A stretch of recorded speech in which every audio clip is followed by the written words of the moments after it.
tanışdı, hər gün paylaşırdı. Bizə gələndə burç çanaq displaziyasıyla gəlmişdi. Şahidləri yox idi və rentgndə displaziya əlamətləri görünür. Yazılmışdı, şahidlərimiz yox idi. Biz nə etdik? Vəziyyətin yüngül olduğunu nəzərə alaraq və şahidlərdə korset taxmağa heç bir ehtiyac olmadığını nəzərə alaraq fizioterapiya müalicəmizə başladıq. Bu gün 21 günümüz tamam olub və 21 günün sonunda üzümüzü güldürən bir nəticə almışıq.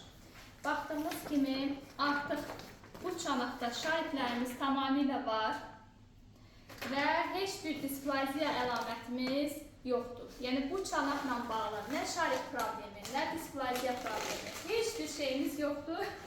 Və bu gözəl Melisa balamızı sağ-salamat, tamamilə sağlam belinə göndərdik. Əvvəl oturmağı da zəif idi, dirəşməyi də zəif idi. Bu 21 gün müddətində onların da hamısını gözəl bacardı.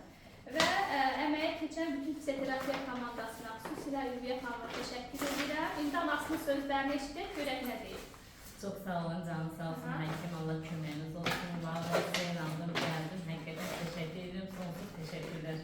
Hamınızda sağ olun. Adətən bu diaqnozdan travmatologlar ağır korsetlər yazırlar. Bu isə əzələ inkişafını zəiflədir, əksinə şahidlərin yaranmasını daha da gecikdirir. Biz isə fizioterapiya ilə bu cür gözəl nəticələr almışıq və bax bu şirin balamızı, bir yerdə durmayan balamızı görürsünüz necə də yaxşı dirəşir. Artıq bunu cırı basa da bilər. Yaxşı nəticələrlə yollayırıq evinə.